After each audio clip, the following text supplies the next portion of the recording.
Matt McInnes Watson, aka the Plyo guy. Thank you for taking the time. How are you doing today? Thank you for having me on. I'm doing well. I'm doing well. It's nice to get to chat to you. I know we kind of forged a fun kind of relationship over the Plyo intensive 8-week course that you did of mine. So Yeah. I can only say thank you for doing that, and it was the least that I could do coming on to have a bit of a conversation with you. So yeah, have Thank you. I fun. appreciate it. I was gonna wear my Plyo t-shirt and I completely forgot. So I already dropped the ball, but we'll roll with it. So first question, for anyone that doesn't know, super basic question. What exactly is a plyometric? It's a good question.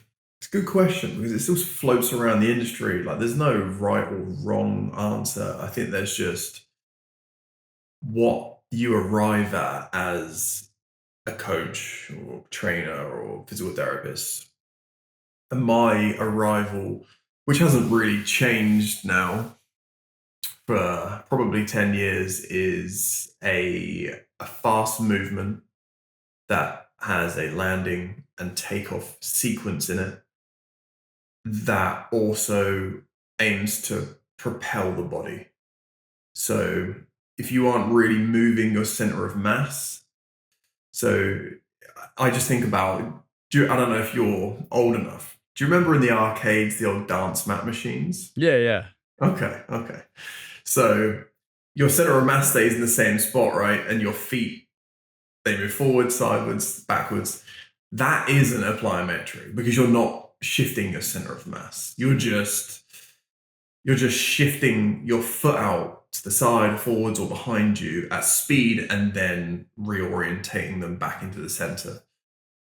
So what we're looking to do is we're looking to shift the whole hunk of your torso, your head, all that heavy stuff, and we're looking to propel it somewhere. So we come in with momentum, we land, and then we leave with momentum. And that, for me, done at a relatively fast speed. So, again, there is conversations about how fast should it be. If it looks fast, it probably is fast enough.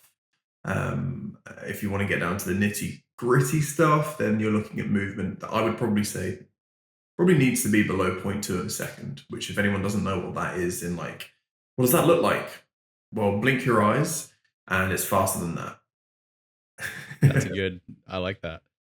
And some people even debate whether or not sprinting, like that's kind of the point of contention, right? Where is sprinting truly a plyometric or not?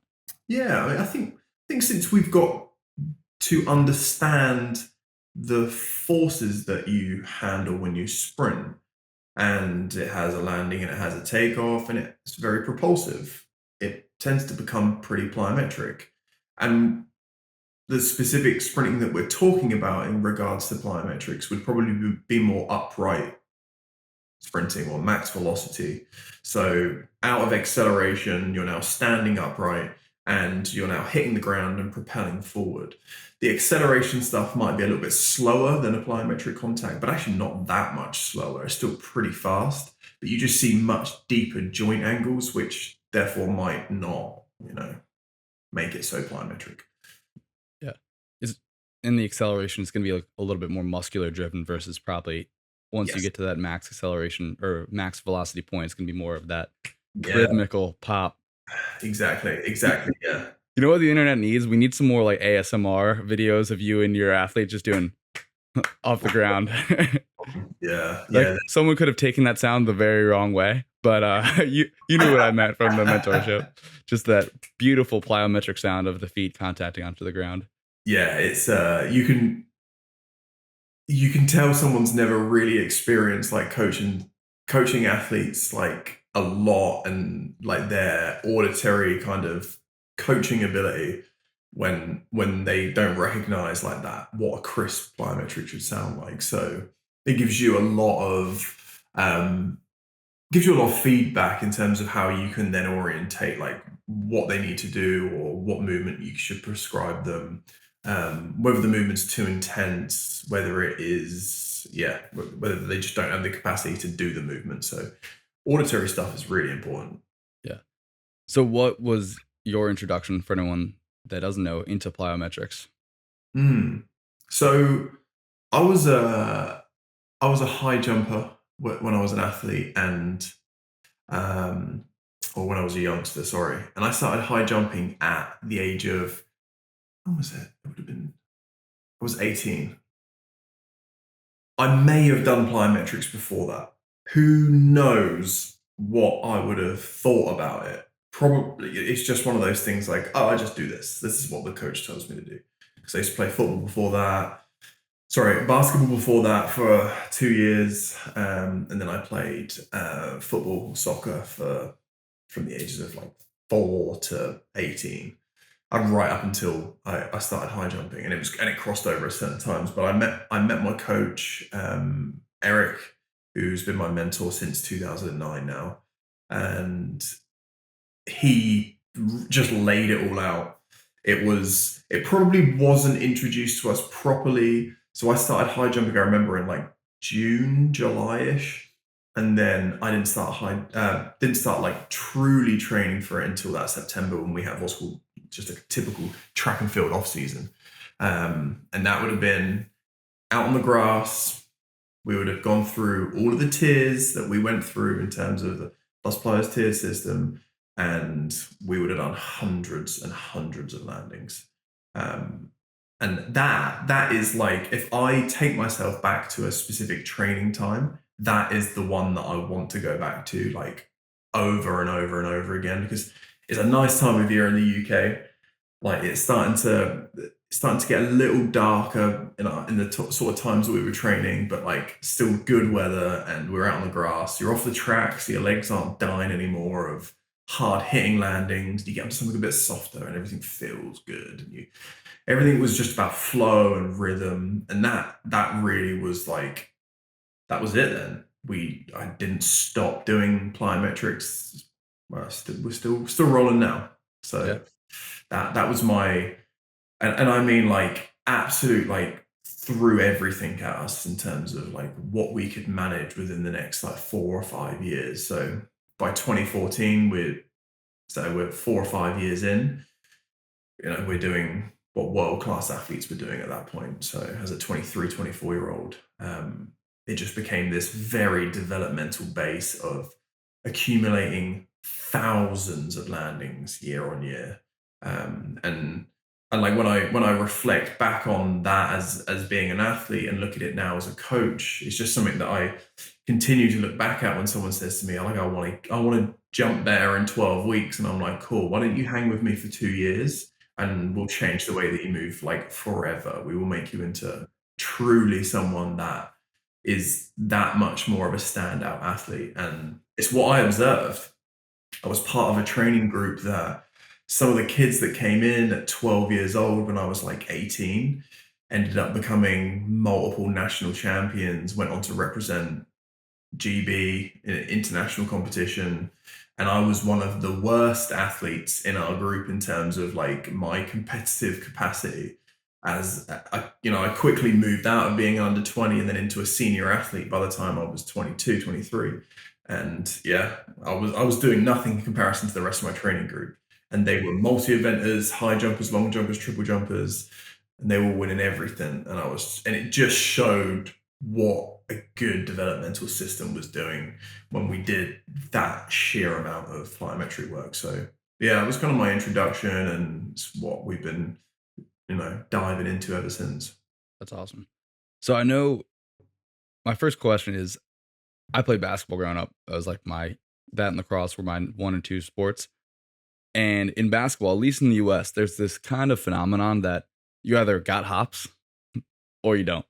And I think it was interesting because I've always tried to get into like the science of things. Like, I really like to understand it. I obviously respect a lot. If you just told me to go do 100 pounds a day for the next 10 years, I'd probably listen to it because I'm like, he knows what he's talking about.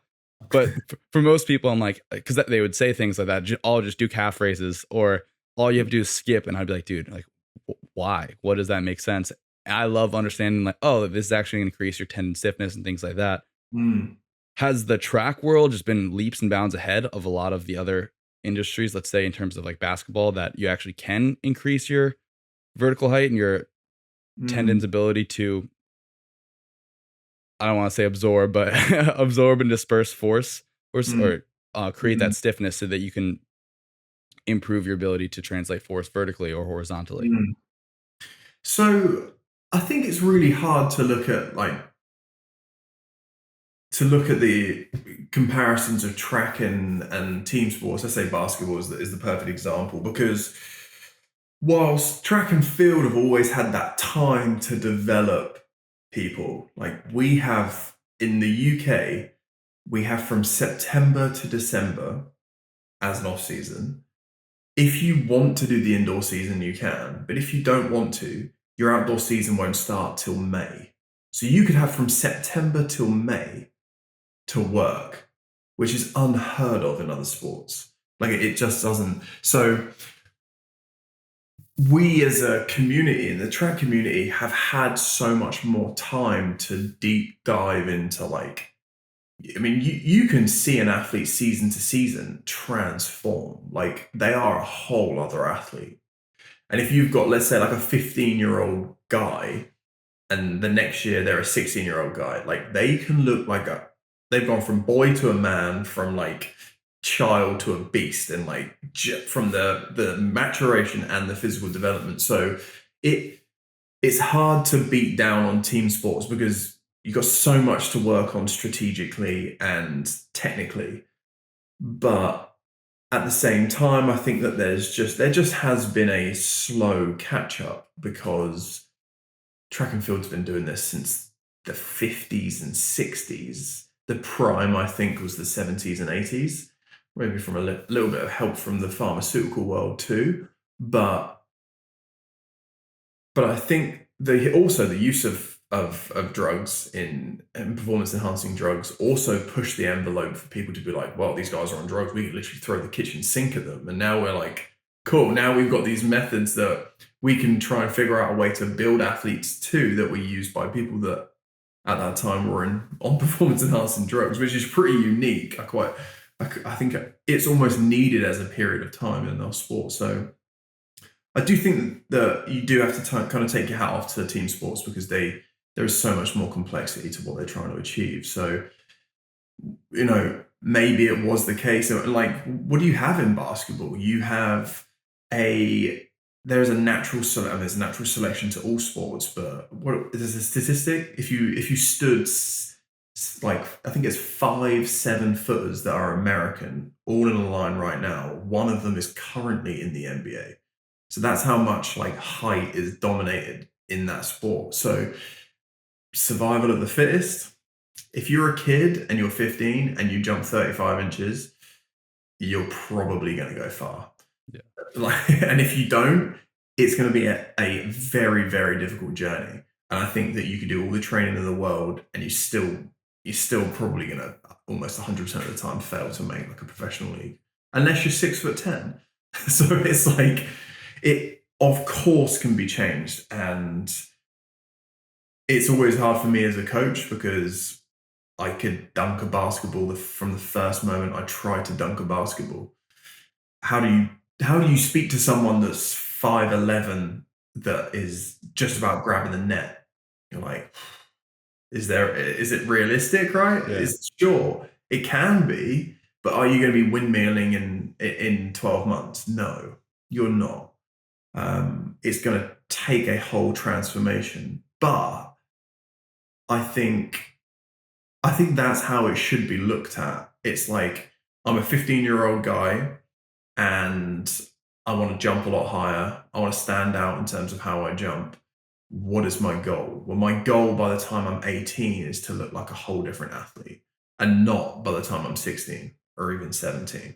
It is a daily pursuit of trying to raise your performance ceiling, at the same time trying to raise your skill ceiling and your tactical ceiling and your basketball brain and awareness and whatever it might be. But that for me is the thing that stills everything within most team sports, is that there's this urgency to need it way quicker than what you see in things like track and field. There obviously is people that they want to be world class at 12 years old in track and field. It happens, of course, but there's also a lot more people. Like, if you're in the triple jump community, and you have a 15-year-old, You say, cool, when you're 25, you could make the Olympics. Like, that sounds outrageous. Like, you want me to triple jump for the next 10 10 years. years? It's And literally like, his life. that is literally like, it's like another lifetime. And I've got a good friend that's a jumps coach in the UK, and he's in his 8th year with one of his female athletes. And I kind of applauded him the other day for holding on to her for that long and going through these like ups and downs of being like, this year she was injured, this season she had a poor season, this season she had an amazing season, then we had a bad season. And it's like, but you see the trend, and it gradually is like a bad season is slowly becoming better than a good season was 2 years ago. So it's like you have to see much. I call it developmental versus progressive.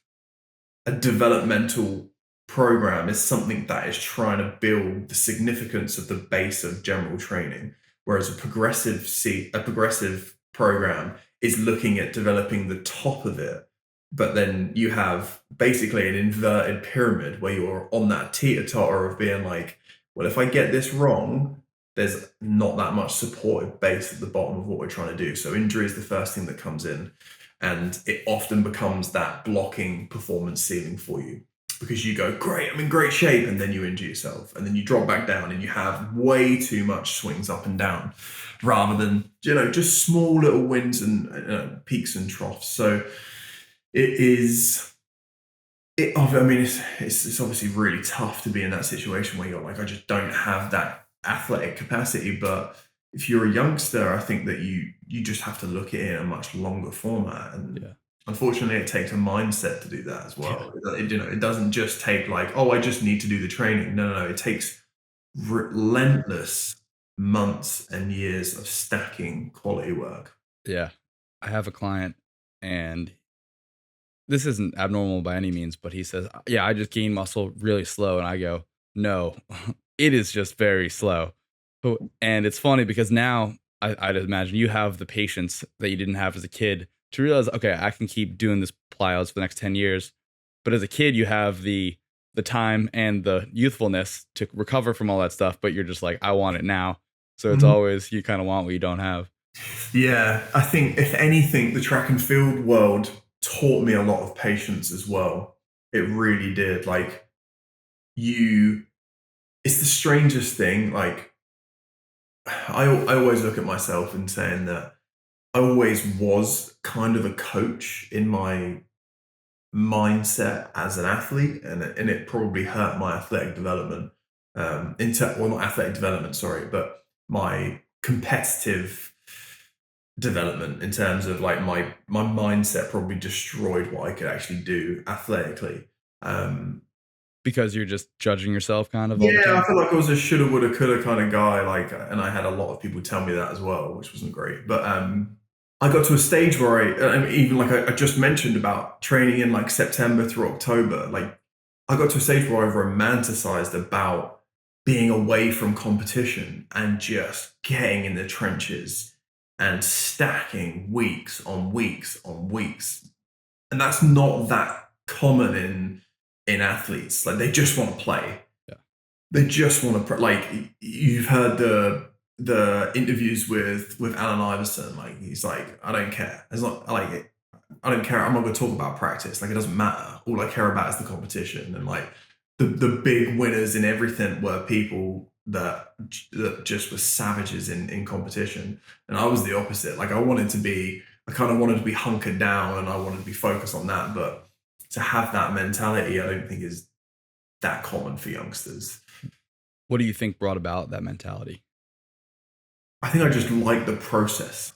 Yeah. I think it's the process rather than the outcome, and that also tortured me when I did get to competition time. But I think there's probably a fine balance in it. Yeah. You have to see that all of it can become a game to you. I think you have to gamify in your mind, like, what is a continuing win for you, whether that is making lifts and throws and jumps slightly competitive, or I mean, I think probably because I was a little bit older as well, in terms of where I like started my athletic journey as a high jumper. But I and it probably comes from Eric too and his coaching, but it was very much like a sensational thing, like week on week. This is feeling better. Like I'm able to feel this much better and I can connect with it better or I can time it better. And that often just meant that the outputs were greater anyway. So that was way more of something that we tended to chase anyway. We didn't really, I mean, obviously you're always testing, like when you're high jumping, the bar is always the test. Like if it's set at, 6 feet, 6 feet 6, 7 foot, that there's, you're measuring things. But I think we found a lot more in the sensational side of things and the flow. And when you can connect with something better, you know straight away that is just compounding week on week. So I like that a lot. 'Cause I've obsessed a lot with this idea of how could Tyler have told young Tyler that there's a connection between the hard work and the output. And I didn't understand that. I don't think kids understand that for a very long time. It's just like do the drills, do the drills. Maybe the coaches see the progression, but a lot of times I think it's hard for the kids to see progression because one, they're aging so fast. So like if you were to compare a third grader to a first grader, you'd see a huge difference, disparity, but it's not how it works, right? So by the time they're in third grade, they haven't realized that they stunk 2 years ago, sort of thing. yeah, well, I think that can come from a lot of that coach athlete relationship side. Is if kids over obsess, well, I mean, anyone that over obsesses with like, we have to see more weight on the bar. We have to see more distance in a med ball throw. We have to see longer or higher distances than when we jump.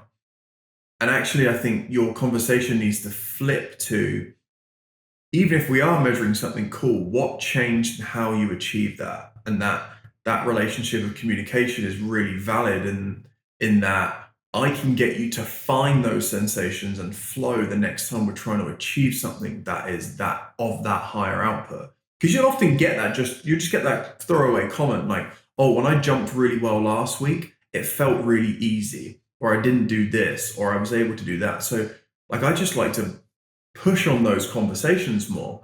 So it's asking like, what did you feel when you did that? Like how did you achieve that position? And you can show video footage. Like, why do you think you were able to get into that position? Or why do you think you're able to hit that position? And I think those conversations become like a superpower between you and your athlete.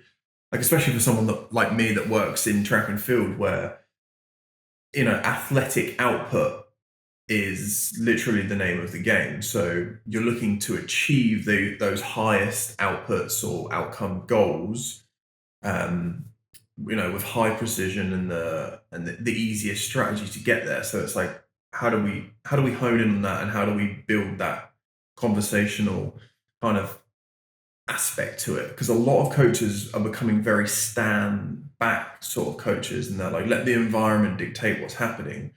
And often I think most of the time young kids are idiots. Like we were all there. We don't understand what's going on. Like what happened? I don't know. I threw it far. Like, well, why? Like what do you think you're doing? If you don't push that, I don't think that you often get that mental translation with the physical.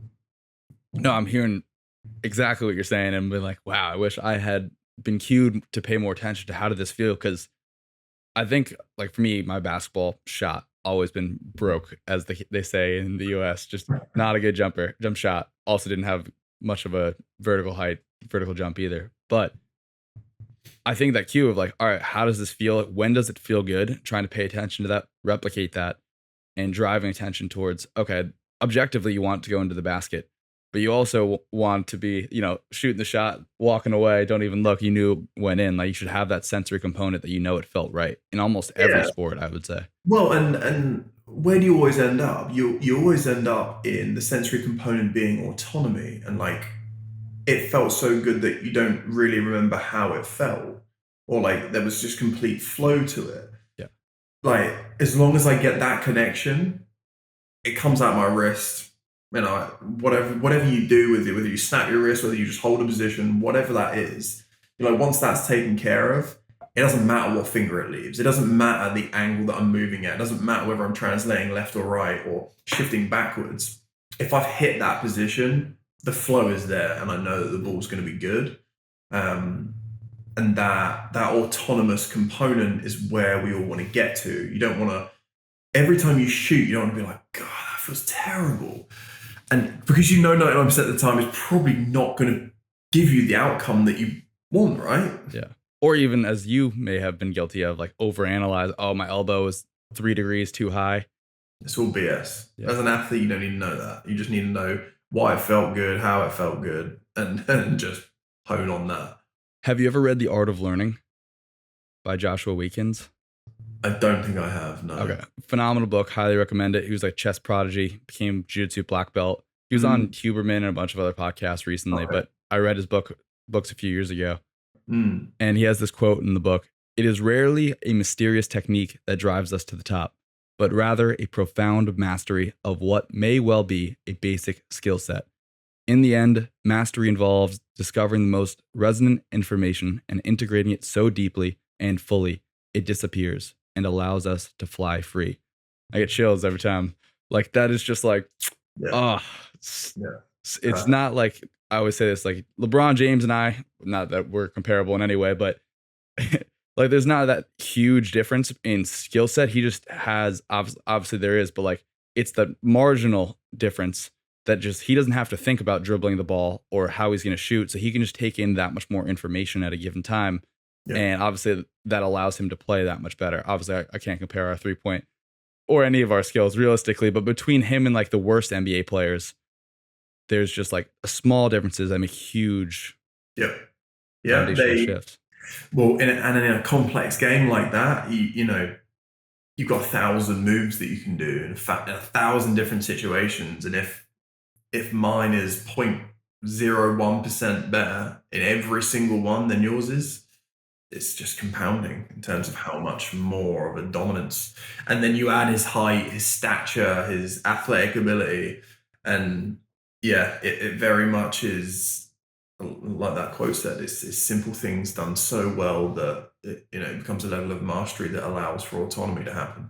Yeah, that was a great way of putting it as well. I want to come back to the AI conversation you brought up. So he's like, yeah, practice doesn't matter. I just want to play.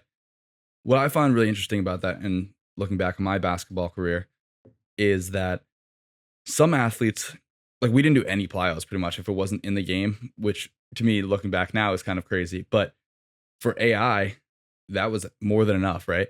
He got what he needed out of the game itself.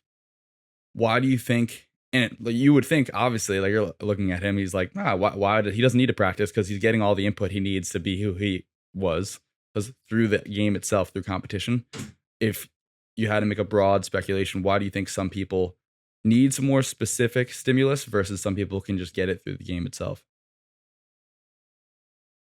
So a couple of layers to this. AI, we use AI as, and we're talking about the OG AI, not this artificial intelligence BS. Okay. Allen Iverson. Yes, sir. Those of you that Allen Iverson actually is artificial intelligence now. They've integrated him in. But let's say this, right? Your AI and I'm standard old Matt McInnes Watson. Your ability to get to the hoop and actually jump with max intensity is probably because you are so skilled. So because you are so skilled, you are beating me every time and you blast by me and you attack the hoop. I can't get by you when I play offense. I have to pass the ball off. And what does that mean? It means hundreds of more takeoffs from you in the game. So that could be our first layer of things, right? Your skill set is allowing you to jump more in the game, right? I'm the other guard. I don't jump and catch rebounds. All I do is walk from the 3 to the 3. You beat me at the 3-point line, and I can't beat you at the other 3-point line. I'm trying to make shots. So what am I doing? The only jump that I'm doing is a little sub-maximal jump when I take off to shoot a jumper. So that could be a really good one. My skill allows me to practice the specific component that I want in, number one, a game-like situation, and number two, I'm just getting more volume than you. And because I'm so skilled, I can also jump maximally a lot easier than I can, because you can handle the ball better, there's something that you notice that if you're not great with your handles, it's really hard to jump maximally with the basketball in your hand. So there's a layer. AI also chooses parents very well. And also, I think another layer to this could be, I wonder this sometimes when you look at, let's say that we just have very different architectures in terms of how we're built as people. The game and max intent jumps is what creates the best adaptations for you to jump well. On the other hand, I need to lift a lot and I need to do a lot of sub-maximal work. And I need to do, way more volume than you do. And therefore, I don't get that training load in basketball. I have to search for that outside, because if I do too many jumps in basketball, my shins hurt or my Achilles bugs me, just because of the architecture of my body and how I'm built and how that's different to you. So I think those are probably three of, very kind of standout ways to kind of look at it. But yeah, number one, you make moves better than I do and you can get to the basket and therefore you jump more. Number two, you chose parents better than I did. And number three, our architectures are very different in terms of how we're built. Maybe you are more of a fast twitch guy. Maybe you are this idea of elastic versus, more muscular driven. Whatever that might be, it seems to be serving you better. Yeah, that's interesting. That first one was like, oh, that's so cool to think about, where it's like, well, the third one's kind of a self-selection bias, right? Like he's kind of playing what he's good at. The first one, it's just like they're actually, if you were to look at this in terms of like a program, in terms of like what stimulus they're getting in the game versus out of the game, the programs would look completely different, almost like they're playing two different sports, because one person's getting 100 contacts and the other's getting maybe 10 light tier jumps. Yeah. Exactly. So it's very, very different in that sense. Yeah. So I wanted to talk about a little bit of, I don't want to say injury prevention, but soft tissue, because there's a lot of things that are going on under the hood that we don't necessarily pay attention to or kind of care about. Like you care about it because you know what's going on. But if you had told me even a few years ago, it's like, oh yeah, like tendons are important. It's like, yeah, I just need them to not break so I can bench press, or squat. So I've been doing adult gymnastics, as we've talked about, and I thought it was really interesting. One day, this old gymnast had come back. She hadn't done it for a few years, and the coaches are very adamant about, be careful, don't hurt yourself. Just because you mentally have that skill still doesn't mean your body still has that resiliency or capacity to do a lot of these high impact, rapid movements. And I think when we talk about, as we get older, we talk about injuries. I think a huge portion of the injuries are caused by, Matt still has it. He can still shoot. He can still hoop. He can still probably rip a couple high jumps right now if he wanted to. But if you went full blown high jumping, or if I went and played a basketball game, we had 18 years or whatever of tissue development that led us to do those things, accumulate those volumes, put those high forces in that go away somewhat rapidly, it seems like. Yeah. It's, I think we see this a lot with, I mentioned this to someone else. I don't know if it was on another podcast or just in a conversation that I had with someone, and it was very much like, you are kind of a danger to yourself if you've done if you've had a bit of a kind of a career in something dynamic. Say you're a sprinter, or you're a jumper, or you're an athletic hooper. You are a danger to yourself when you step away from that. Let's say you just have like a couple year break. You don't play the sport, you're not jumping anymore, you're just lifting weights, just looking after yourself, maybe doing a bit of cardio here and there. Where I think you're dangerous is not just in your mindset, but in your neuromuscular output. You still really do have the ability to exert an enormous amount of force, but your tissue's capacity to then handle that force. So a passive structure like a tendon, the muscle can go wham, but your tendon's like hanging on for dear life. Like, whoa, we haven't done this in a long time, buddy. Like, where did you get that from?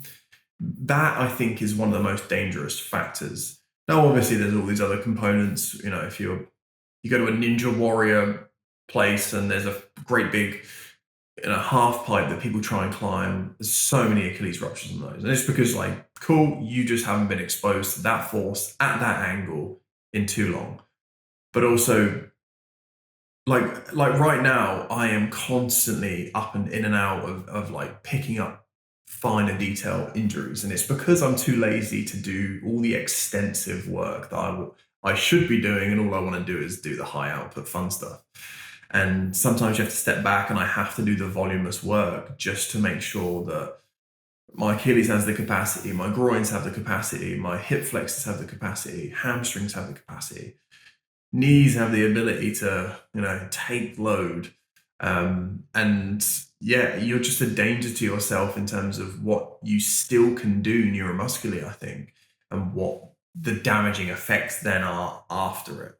And I'm not necessarily even talking like chronically. I'm talking like acutely. Sometimes you can just be like, boom, and you're like, holy shit, that was like way too. And it does. It feels like you're producing a force that you shouldn't really at this current state. So like I've done it in the past where I've had some time off and I'll do a jump and I'm like, my back feels like a jarring effect, or like it just doesn't feel good at all. And you're like, okay, all right, I need to dial it back a little bit. and unfortunately, I think then it does create inhibitions because you don't try to train your body back up to handling that output and drive up the capacity side of things. And people just lower their capacity outputs and then just work there. And it's like, you obviously have to do that, but I think you need to really ingrain the submaximal extensive volume side to build the capacity, and then you can start to push it. Yeah. I'm really grateful in some ways that I've been suffering with shin splints for the last 2 years, because like that is like the least of my concerns, right? And I'm running 20 miles a week now. Like I went from like 1 mile to 20. The real thing was I added in plyometrics at like, I was like, oh, I can do this. It's been 5 years. I haven't done a single jump. And then it was like, I'm literally walking on glass like every day. Like waking up is like the shin splints is so bad. Yeah. But that's like pretty minor, right? Like I can still function. I was able to progress the capacity versus you tear an Achilles. That's brutal. That is the demise of your athletic capacity then as an adult that moves into middle age. If you rupture your Achilles and you're between 35 and 45, I think that is the demise of you athletically. Really is. Like that is a turning point if you don't do things right from then onwards. And a lot of people don't. They just accept it, and they're like, I haven't got it anymore. I have to just go back to doing easy things, like just doing a little bit of cardio or walking regularly. Yeah. And I mean, like, I hate it. I know of people that are just like, oh yeah, my knees are done. And you're like, what do you mean your knees are done? Like, it's such BS. Like, there are people that are doing things like rupturing their Achilles. Like, those people might be done a lot more than you are, just because you've had patella tendonitis, or a chronic patella issue. And yeah, it really does show like turning points in people, and it would really intrigue me to map that person till death. And that sounds really morbid to say that, but if you could do two things in hindsight, if someone ruptured their Achilles at say 38 and the other person, the same person didn't, are they able to move for longer and for that to improve their quality of life? Well, you reposted that Peter Attia thing, and he's been saying this for years, where it's essentially the number one cause of death in the US at least is breaking a hip or being hospitalized and immobilized, and then you get sick in the hospital. Yeah. And you lose a lot of muscle mass in that time when you're not, but probably joint mass too, when you're not moving, and that gives you much higher probability of getting sick and not being able to recover. Yep. And that is very counterintuitive. A lot of people think it's like cancer, heart disease. It's like, no, like you might just fall. Yeah, mortality rate is enormous for individuals that fall in comparison to those that don't in older ages. And I think he put up a graph, and it's like you're over 70 and you fall, like it is one side of the graph is up like right at the top of the y-axis. If you drop it back to 60 and 50, and it's like a tenth of how much that is at that age. So it's like, what do we do to avoid that at all costs? And you know, if you're keeping in dynamic movement, if you're number one, like bone density is a critical, you know, component to that. And obviously there is a dietary start to that as well. So you've got to have the right diet, and you've got to have impact work in there. And I kind of look at it like trifecta of tissue is that, well, we need a muscle that can deliver force. So we do need to strength train, we do need to dynamically train, and that muscle needs to be strong enough to pull on the tendon. And that tendon needs to have that capacity. So we need to have the dynamic component to it. Maybe we need to be able to do some isometrics in there with weight training. And that tendon then has to have the capacity to pull on the bone to stimulate that bone tissue. And once you have that trifecta of tissue health, you are probably number one. Like it has to have a direct correlation to everything else, like cardiovascular health, metabolic health. Because without the capacity to run and do the muscular-driven movements, the tendinous-driven movements to stimulate the bone, you can't do any of it. So it has to have that catastrophic effect where you just fall off a cliff in terms of like your potential lead into death. It's insane. So yeah. Yeah, I've been talking about this a decent amount in terms of I'm in more of the nutrition space than fitness. It's with a lot of my clientele that they kind of come to me through nutrition. Yeah. And I think we had talked about this a little bit for endurance training, but in terms of introducing plyos, because it's such a huge lever that a lot of, at least Americans, aren't really pulling. It's not as important as sprinting, probably, but if you've been maximizing the metabolic adaptations and you haven't done anything in terms of tendons, you probably can get some big strides there. So a lot of the nutrition people are so obsessed with like optimized nutrition. It's like, okay, great. But if you just did a little bit of some plyometrics and weight training, like you have this huge lever to pull, and you've already pulled, like nutrition's also, I think, a huge lever, but it's like that's already cranked to 90%. You can eke out some marginal gains, but if you haven't put on some lean tissue and some some really just bone and tendons, like that's huge. That's the thing. And like in a first world country like the US, like who is undernourished to a degree that it would have such severity towards like bone mineral density? Like we would expect a high percentage of people that would be getting the right minerals and vitamins in their lives. So it's kind of like where else do we look to? And I do think that we have spoiled things by saying that people need to run. And like you say, the plyometric side could be something that's so easy. Like you can do that in your living room. Like you just need to be able to bounce on the spot. Like you don't have to be moving along and doing plyometrics. You don't have to have boxes. You just need a friggin' 2-yard by 2-yard space. That is it. And you can just bounce around in that space and create those adaptations. And I think where do we see this massively in the effects that's happened with our astronauts. So NASA has been using so there's a guy called Dan Cleavers who's a biomechanist, and he's created like a jumping device for people to use in space. Because in order for you to maintain your bone mineral density, it's something like 2.5 hours of cardio. And you're like, 2.5 hours of cardio every single day? It's like running like a world-class marathon every single day. Like, no, thank you. So they've put this basically, it's kind of like a slingshot effect where you're kind of like, it's almost like you're on like a skateboard, and it slingshots you back into this platform, basically. Kind of like a bungee jump, I'm imagining. Kind of like, yeah, the system pulls you into it, you hit it, and then you rebound out. I'm not even sure how much you rebound out of it. Like for me, I think that I would push that side way more than just doing like quite slow. It's almost like a fast squatting pattern. I think that they're first using. What you also do need to, it was just random, but it can change the trajectory, I think, of the spacecraft if you're moving too much. So like, there's all those components to think about, which Every is crazy. 30 minutes, I got to flip it upside down. Yeah, right. They're like bouncing around space. So yeah, like those guys are starting to think about using jumping as that, like how much of an impact that's going to have, because it truly is like, I mean, I would love to know the experiments of like the tensile strength of the tibia of a triple jumper in comparison to like a normal person. It would be fascinating to see. Yeah. I would push back a little bit on the malnourishment part. I think a lot of people are like subclinically deficient in nutrients. So like you're not going to the hospital sick, but you're not getting as much as you could possibly thrive. And I challenge all of my clients to track in chronometer to see if you're actually hitting the RDAs for Okay. like things like calcium. But the RDAs are also like how to not get sick. You might like do really well with 5 grams of calcium versus 3, but a lot of people aren't even getting 3.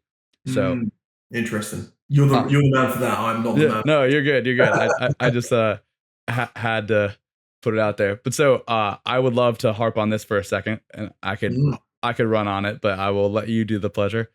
Running is bad because it's harsh on the joints, or whatever, clinical people things say. Oh, isn't it bad for your knees? Isn't it bad for your ankles? It's the opposite, right?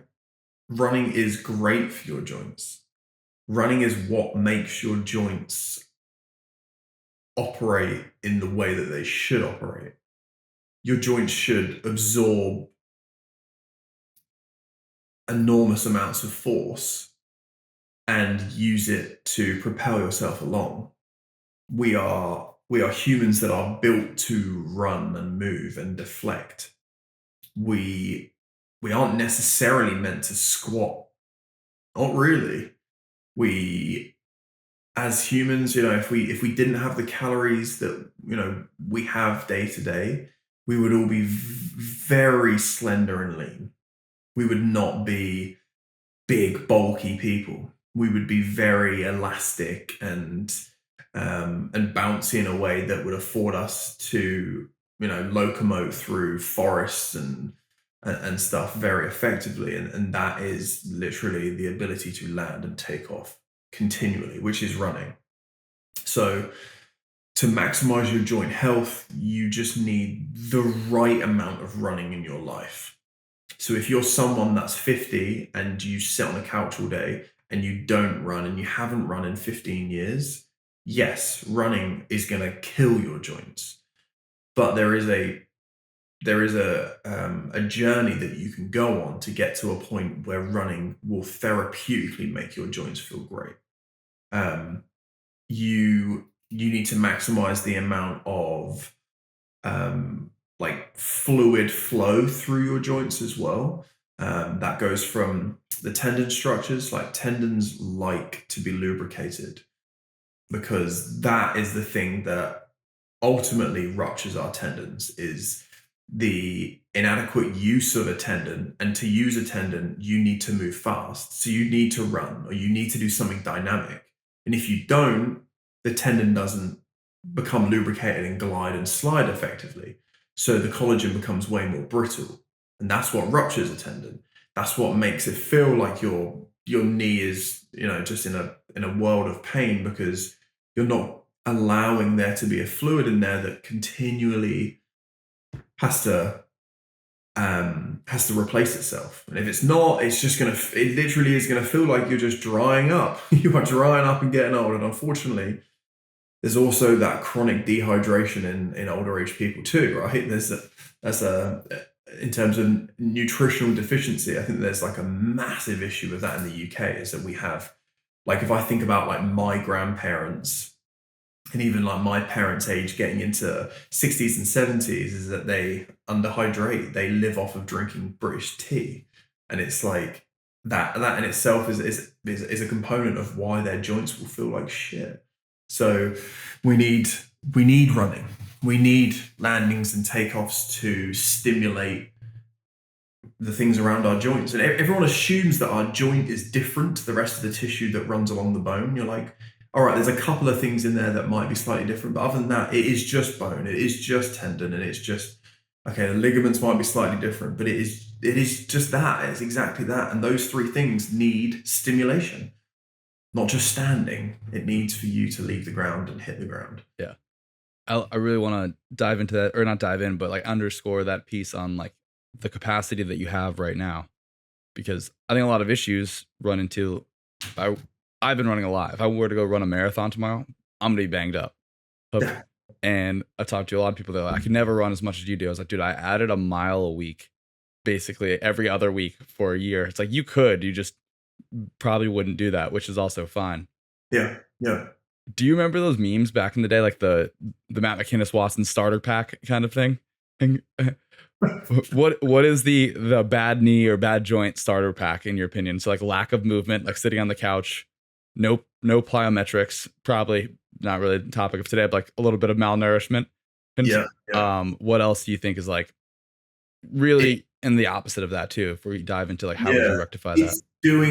It's doing what you used to do that you felt good doing before. Right. When I was 6 years ago, when I was running at my peak, I felt great running this route and for this distance. I'm going to go out and do that and try and find those sensations. You ain't going to find it, brother.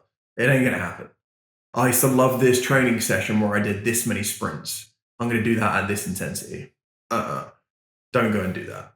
Or I like pushing it at this intensity. I like lifting that weight.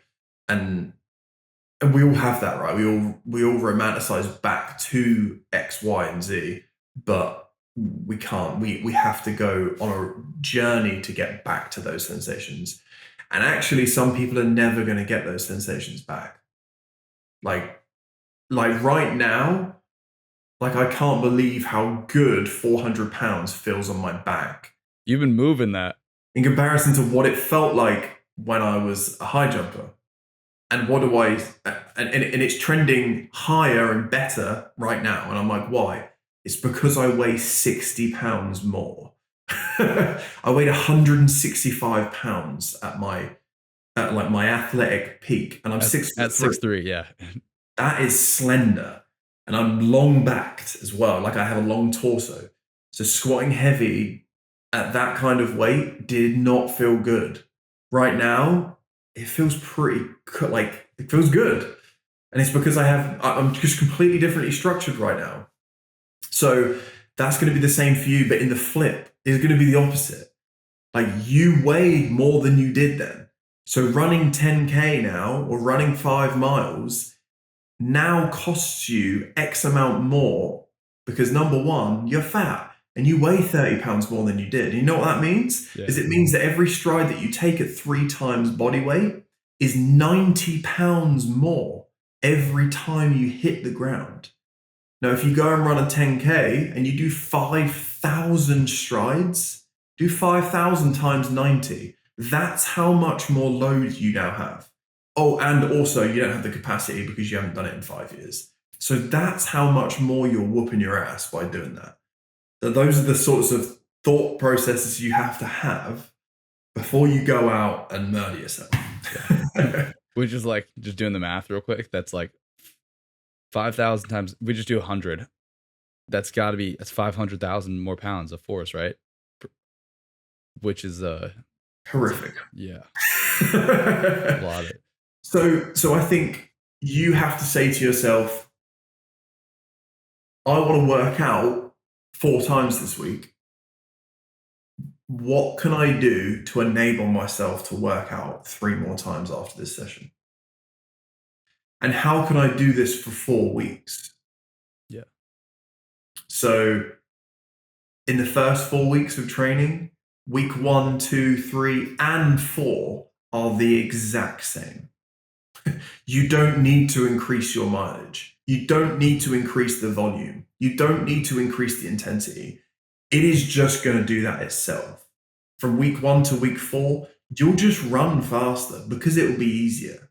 You don't need to put the hammer down more. You just need to allow your body to understand that. So I think that's a lesson for coaches and trainers and physical therapists. If you want retention, don't murder that person in the first 3 weeks of training them, because they are not coming back unless they're psychos. They're not. They're really not. So, ease people in, make them feel good.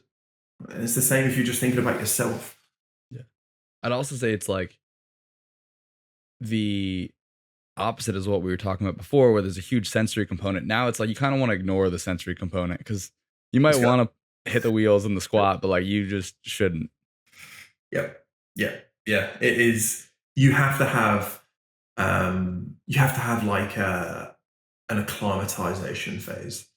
It's like acclimatization, realization, and then you can be like, okay, now I have sensationally like got to a point where I'm like, I can push this, I can feel that.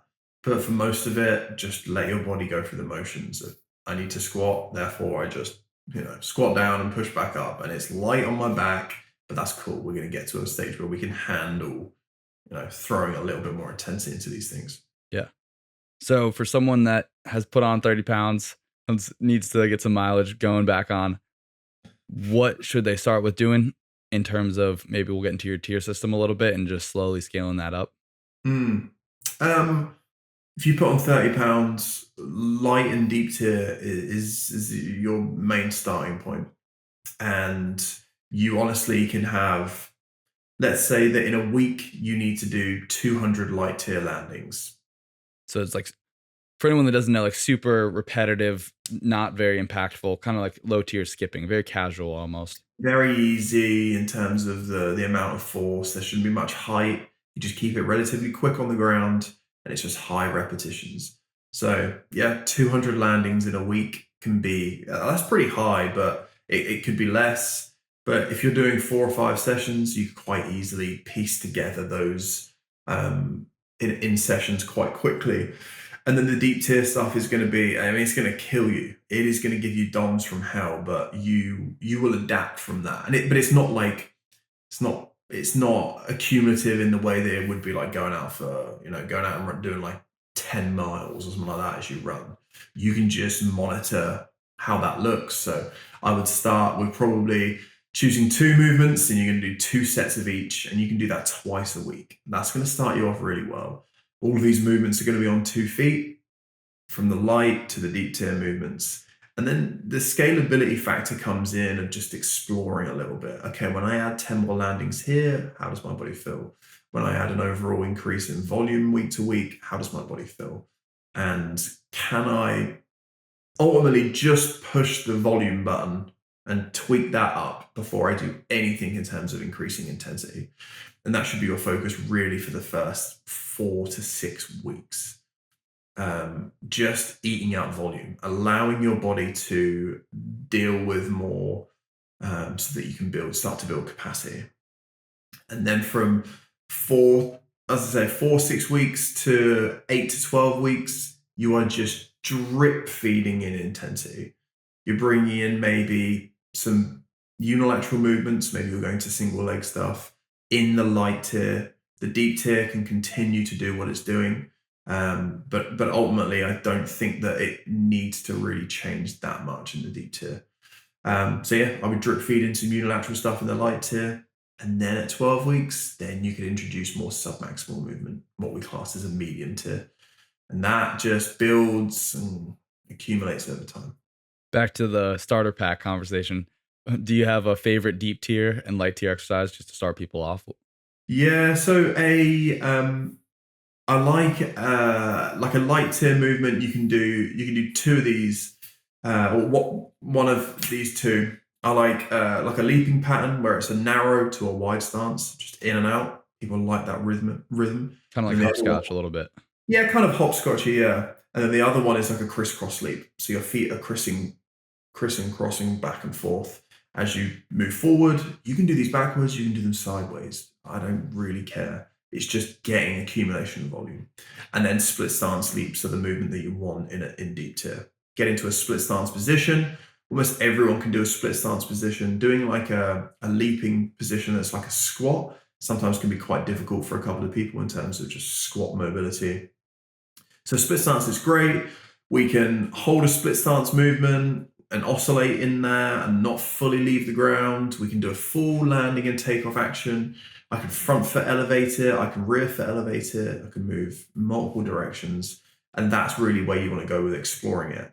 It's build volume, explore different directions of movement, explore adding in a front foot elevation, explore adding in a rear foot elevation, and see how the body adapts to what's happening there. And then for the final pack, maybe where I know you've been getting your mom into doing some plyometrics. My parents are in the same boat. Where would you like to see them end up in terms of volume of, let's go through all the tiers. Would you love to see them doing some maximal work, some pink tier, where they're trying to jump as high as they can, or as for as long as they can, or as fast as they can? And what kind of base are we looking like in terms of, I want them skipping 50 skips a week, or something in the light tier, 50, 200, and maybe some deep tier as well.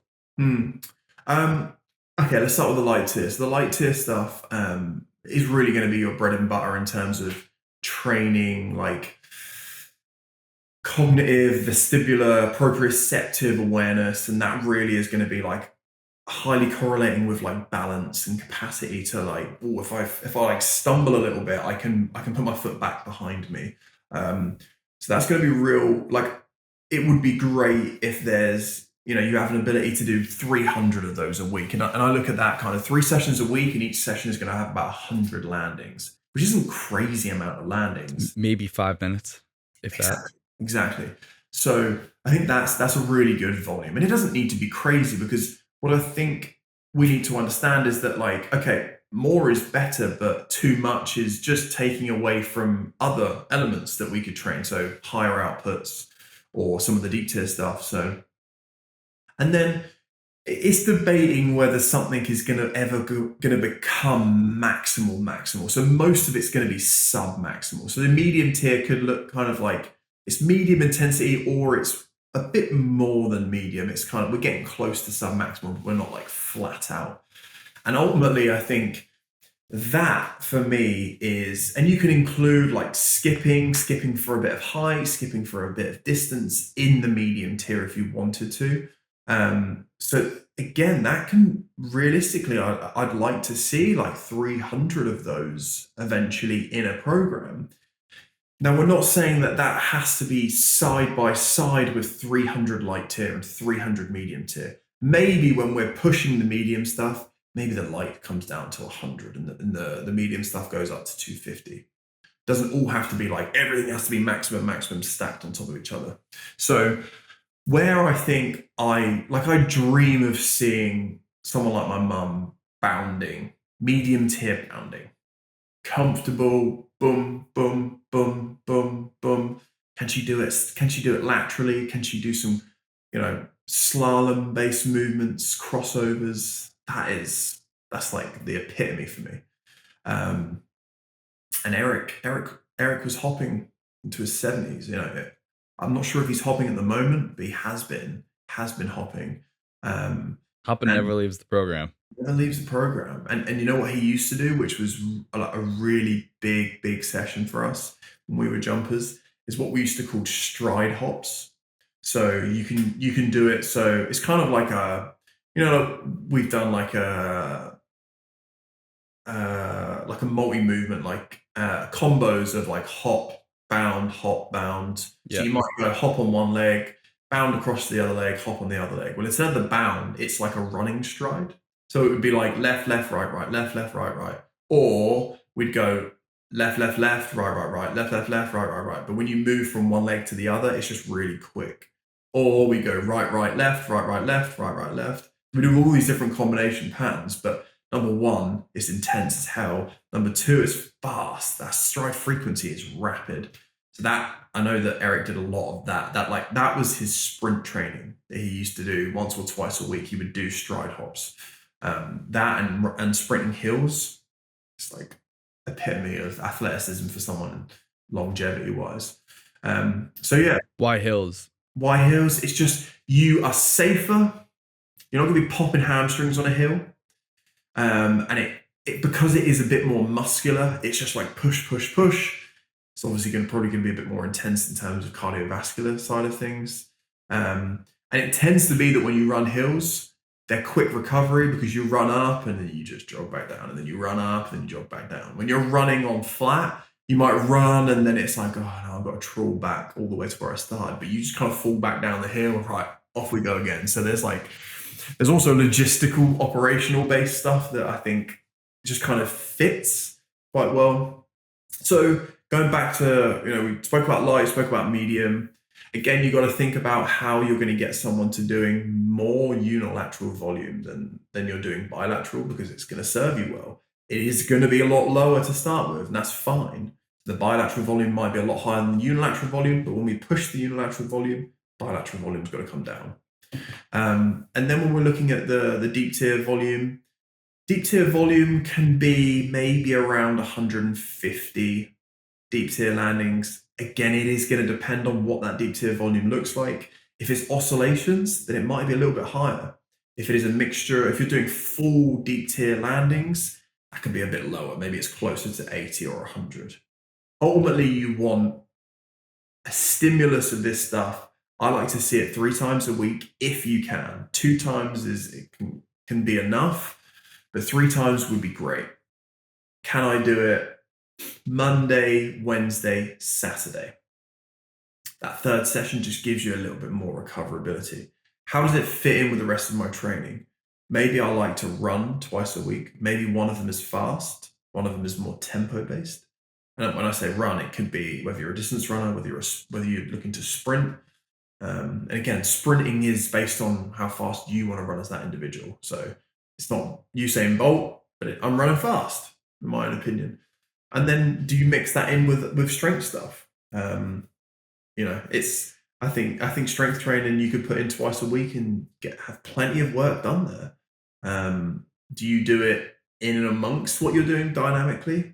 I think if you want to train an hour's work, you could definitely do some light plyos, do a bit of running, and then if you can get in to do some weights after, get the job done.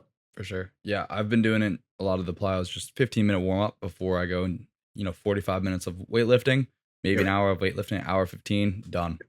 And yeah, you can get so much done. And it's the plyos, I don't feel like they inhibit your ability to lift after at all. No. If anything, it probably is just a great stimulator in terms of, you feeling good when you go into it. Yeah.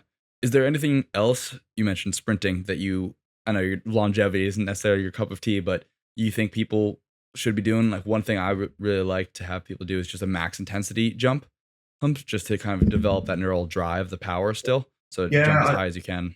I like the idea of just like a standing vertical. I'd love to get people doing broads.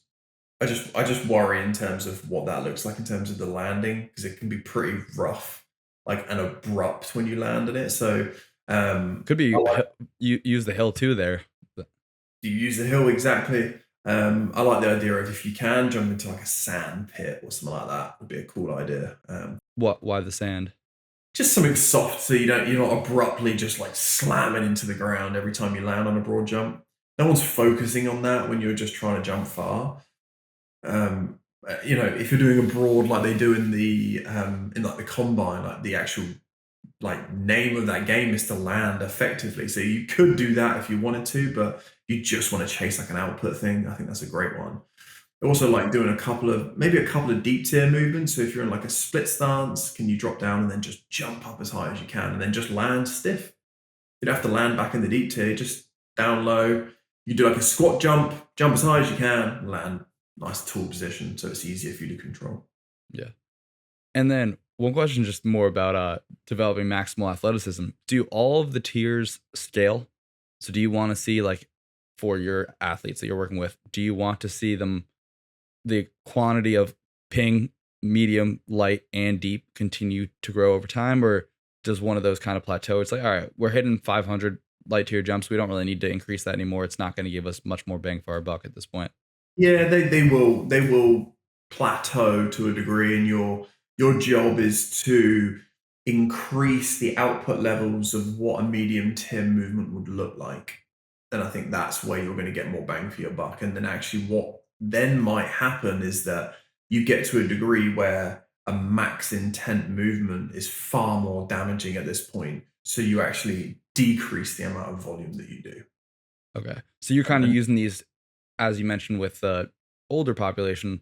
Let me increase their light tier, and then we're going to decrease light tier, transition more into medium tier. Okay, we're going to increase ping tier, decrease yeah, medium tier, and kind of just work our way up. work our way up, yeah. Okay. And I think that's one of the hardest components with like the longevity part is that there is no end goal. So like if you do the nice thing about competing is you have swings and troughs in terms of like where you do general stuff, where you do more specific output stuff, where you're hitting the top of the pile and like what is like the output that you see in the sport. So I think that that's also what you should do with working with longevity is just do a little bit of like this is a volume phase, this is an intensity phase. And I think that serves the individual better when it comes to just avoiding picking up any injuries, monotony, and just having those changes, and it might actually improve adaptations over time. Yeah. And one thing I would love to add on is that you have so many different plyo variations within your program, which I think are all awesome. I'm usually kind of a stickler for like you should stick to doing the same thing for a time, but, which I think is true, especially if you're trying to develop your ability to do one. But in terms of like neural coordination, which I think a lot of people lose the ability to learn as they age because they don't put themselves in new environments. I think that's an awesome thing to like have some change up the plyos a little bit every week, especially as you get comfortable with them. Yeah. So you're always trying to learn versus just doing the same thing over and over and again and getting habitualized. Yeah, 100%. I think within our off season where we used to do our plyometric sessions, Eric brought a new variation that we hadn't done to every tier every week. Just one. Eric had something like 3,000 plyometric movements that he'd drawn because he's an illustrator. So he would draw them up, and then like there would be a workout sheet, and you'd be like, okay, that's that today. If we couldn't quite get it, he's like, right, this is the movement, like this is how I want you to do it.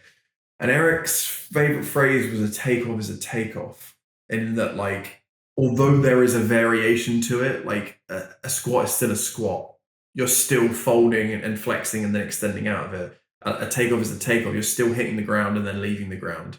So if it's within the tier and it's enabled to be done at a certain intensity, then it's the same movement that sits in the same tier and is still being able to be done like that. You're just slightly changing up the variation. That's cool. All right, last question. I think it's a very subjective question, and I've put a lot of thought into it, but I'd love to hear your answer. How do you define athleticism? And viewing that, what position across any sport or sport do you think is the pinnacle of athleticism? Because you have like some people saying like marathon runners are athletic, and I'm like, okay, sure, but you're gonna tell me I think it's something like a LeBron James, a 3 in basketball is to me probably the most athletic position across all sports. But you can't say they're both like the pinnacles of athletes, because then athleticism is, I would say, like, yes, there's a conditioning component to athleticism, and I would say it's like more of an umbrella term where there's a coordination component, an agility component. Yeah. But marathon athletes don't have to be very coordinated, and so if you can't throw a football 10 yards, I can't define you as the pinnacle of athleticism in my book. Yeah. There's the crude sports in comparison to the highly skilled sports, isn't there? Like if I was looking at like ultimate output apex predator, it's a javelin thrower all day long.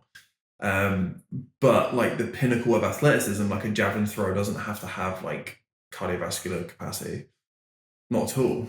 They have like a 20, 30 yard run in and then haul this javelin and then sit down for 15 minutes. Like it's just doesn't take that. So a 3 is definitely, a 3-man in basketball was definitely up there. A winger in rugby and in football, soccer. So guys that play like right midfield or left midfield, or a winger in rugby, which is just the widest guy. Super like agile, capacity to shimmy down any player, really fast, big working engine as well in terms of repeatability, cardiovascular capacity. And then I think someone like a running back.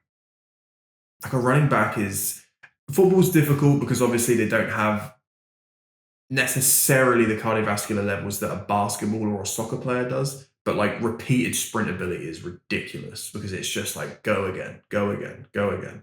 But like they're probably going to be the strongest guys out of those group of athletes for starters. Like the strength of someone like a shorter running back that's probably like 5'9", their change of direction ability, their agility, their accelerative ability, they're all probably running very high top end speeds as well. And then their ability to read the game in front of them is crazy. Like the way that they find holes and slots and stuff is just nuts. So I really like that. But the skill level of like, I mean, hand-eye coordination of throw me the ball, I'm going to catch it and then hold on to this bitch and avoid other people. It's just different to what the coordinative ability of a basketballer, like getting into a position, taking a step to the side and being able to, I don't know, create a movement or shoot from wherever is pretty impressive too. So it's hard to look at it like that, but I probably agree with you on that. But I like the idea of wingers. Running back is definitely probably up there. Yeah, I think like thinking about it, a cut, like a really hard cut or a spin has to be almost the pinnacle of an athletic movement. If I were to put that on it. You accelerate in hard, you decelerate hard, you rotate, or propel upwards too, right? I would almost put that right in there. Exactly. And it's funny. Like a hybrid athletes are getting a lot of pushback. They're like, oh, they're not really athletes, and I am like a hybrid athlete, and I'm like, yeah, like if you I can't put LeBron James and the best hybrid athlete on the same pedestal because it's just like they're completely different categories of things. And weightlifting, bodybuilding, and running don't require much coordination. Now, I think athleticism has to be intrinsically tied to coordination. Yeah, it has to have it in there. You could say someone that's close to that is a multi-eventer in track and field, like a decathlete or heptathlete. They run, they throw, they jump, they pole vault, and they run, middle distances. They run a 1500 or an 800 to finish things off, which is fast. That's much closer. Yeah. Yeah. Awesome, Matt. Thank you so much for coming on. Anything that's got you excited right now, and please shout out Plus Plyos and everything you've got going on as well. No, I appreciate it. You want anything plus Plyometrics related, go to plusplyos.com. You can grab our education or our programs or our intensive program that Tyler was on, which was great. Which was awesome. Highly recommend it. I appreciate that. What's getting me excited? We just had a baby, so that's exciting. Congratulations.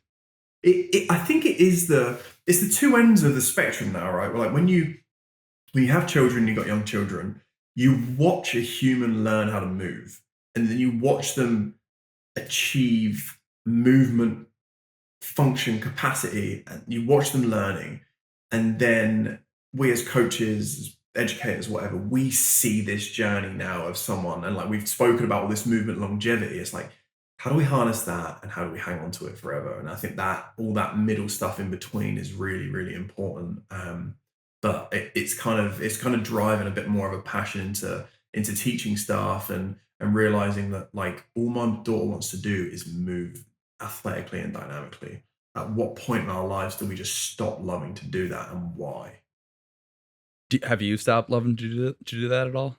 What drives you to keep training at this point? Number one, it's to inspire her to want to do things as a woman, especially because there's a lot of young girls shy away from expressing themselves athletically.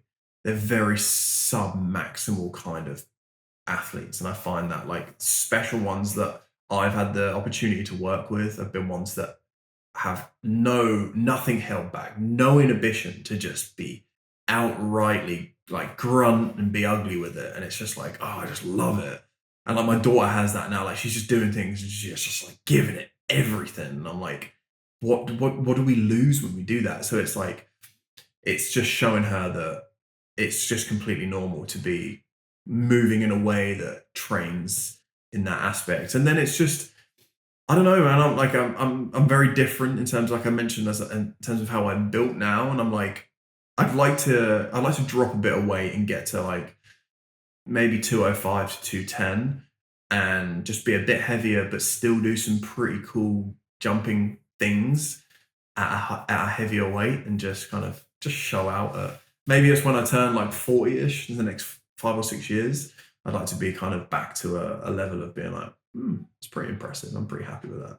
Well, I'd like to be where you're at, so it's all Everything else relative. I do is subpar of what I've done before. So it's just like,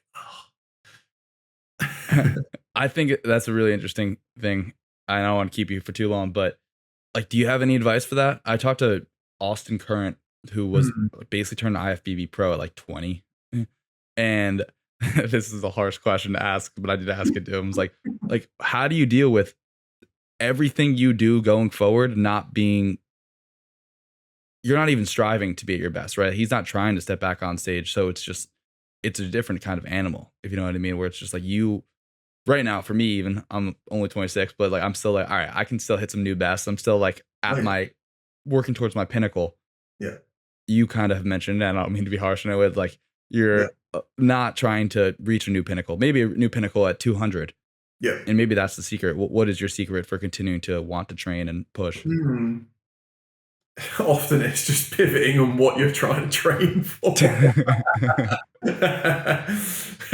That's why everyone turns to distance running when they've been power athletes the whole of their life. Right, I better get better at something else. The old hybrid athlete meme. It's like just they took shitty bodybuilders and shitty cardio athletes, and like now you're a hybrid athlete. The rebrand.